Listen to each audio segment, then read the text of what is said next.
One পট পোলাও, যেটা সাধারণত pressure কুকারে হয় বা কেউ চাইলে কড়াই বা ডেচকিতেও করতে পারে।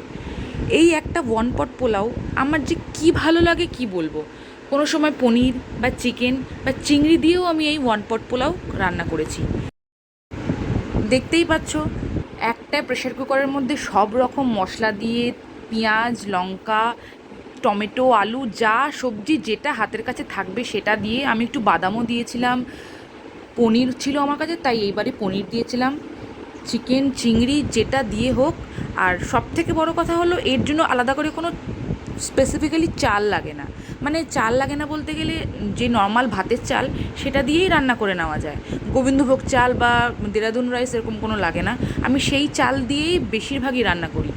কি ইজি, সবগুলো একসাথে দিয়ে নাড়িয়ে চাড়িয়ে দুটো সিটি মারলেই হয়ে যায় ওয়ান পট পোলাও। বিশেষ করে ডিনারের চিন্তা থেকে তো মুক্ত, আমি তো ডিনারেই রান্না করি বেশিরভাগ।